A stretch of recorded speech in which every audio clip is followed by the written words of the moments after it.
Shalom, this is Yekutiel Ben Yaakov broadcasting to you from Kfar Tapuach in Israel, Erev Shabbat Kodesh, Parshat Shmini. Israel and the entire world are in a huge dilemma. Lockdown and social distancing, that means less corona, but it kills the economy.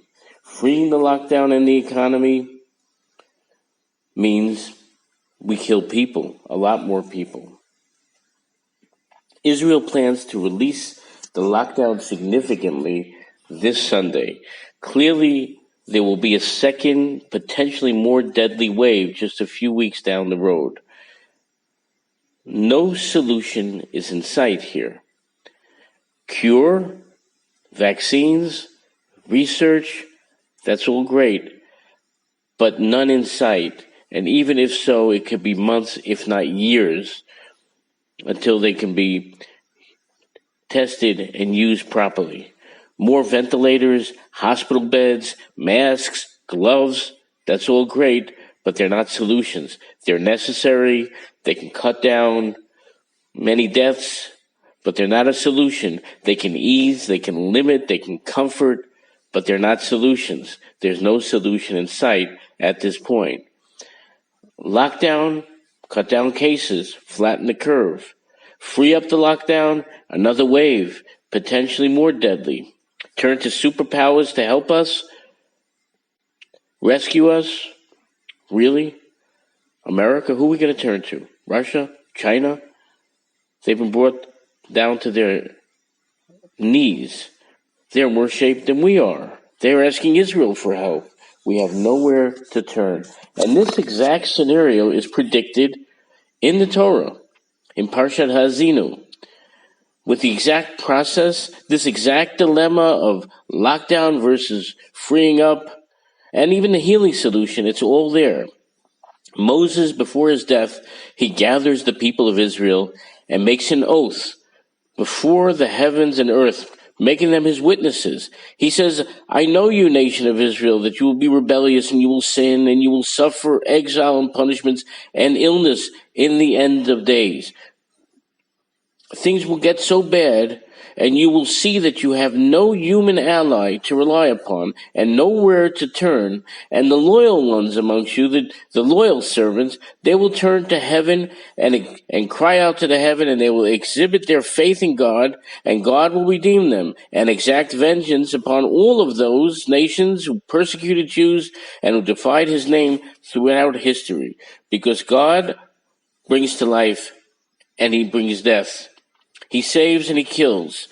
He makes sick and he heals. He crushes and he releases that deadly crush. And let's see it inside. And it's really, really amazing, the terminology used here. Especially when we look at the process and this impossible no-win situation that we are looking at today. This exact dilemma. The verse says in Dvarim chapter 32, verse 36, that God will judge his nation, but he'll console his servants, his loyal ones. He'll see that you will see that there is no hand that can help you. Like the Talmud learns from this verse of Ozlat Yad, you'll have no money because there'll be no jobs. You won't be able to go to work. You'll have no rabbis that could show you the way because they'll be dying out and you won't even be able to go into the synagogues. You'll have a situation where people are collaborating with the enemy, and we saw this recently with the Israeli government. They were about to form a government with those who support terrorists from the Arab parties, and they'll collaborate with the enemy. They'll give away land. We saw that with quickly and happily everyone embraced the Trump plan, even though it would have meant surrendering so much land in Temple Mount, inviting 1 million Muslims to worship on the Mount, as Jared Kushner said. And we see a situation where people are being handed over, Ozlat Yad, to the enemy. And the Talmud also says there'll be nowhere to turn anymore. You'll give up hope because you'll lock people in lockdown, and it won't solve the problem, but it will diminish it somewhat. And then you'll free it up because people go nuts and because you got to save the economy, and then it'll bring a second wave upon you. and then you'll have to lock down again. There's no end in sight here. And you'll then turn to God, and you'll see that all those superpowers, as we see from verse 37 and 38, that you'll see that they can't help you. But now you will see, Ki ani, who ve'ein Elohim imadi, there is no other gods with me. I'm the only one that can save you. Ani amit v'achayeh, I cause death, and I bring to life.